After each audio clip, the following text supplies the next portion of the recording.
And now to Ukraine. This morning, Russian President Vladimir Putin is moving quickly to annex the Crimea region, despite U.S. and international protests. He approved a draft bill to make Crimea part of Russia. This is a live look from Moscow, where Putin is addressing a joint session of parliament right now. The U.S. is responding. Vice President Biden touched down in Warsaw, Poland this morning. He's set to meet with Polish leaders this hour to reinforce American backing for the NATO ally, which borders Ukraine.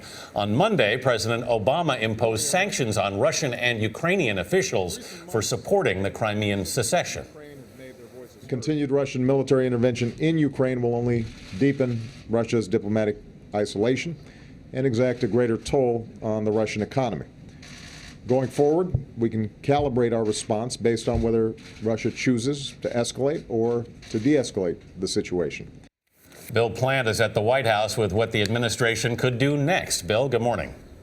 Good morning, Anthony. Well, the White House has not yet reacted to Putin's decision yesterday to recognize Crimea as an independent state. That announcement came just hours after President Obama announced sanctions and threatened further action if Russia doesn't respond. The White House officials say the president is holding back because he wants to leave the door open for a negotiated solution. But other than threatening more sanctions, there's not much else that the White House seems willing to do. Any kind of U.S. military intervention seems completely off the table, even as Russian troops continue to gather on Ukraine's eastern border. One of the Russians who was sanctioned, Deputy Prime Minister Dmitry Rogozin, openly mocked the measure on Twitter, saying that it must have been written by a prankster and referring to the president as Comrade Obama.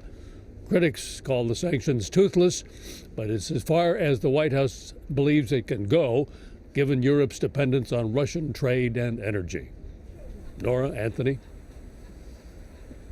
Bill Plante, thanks, Bill.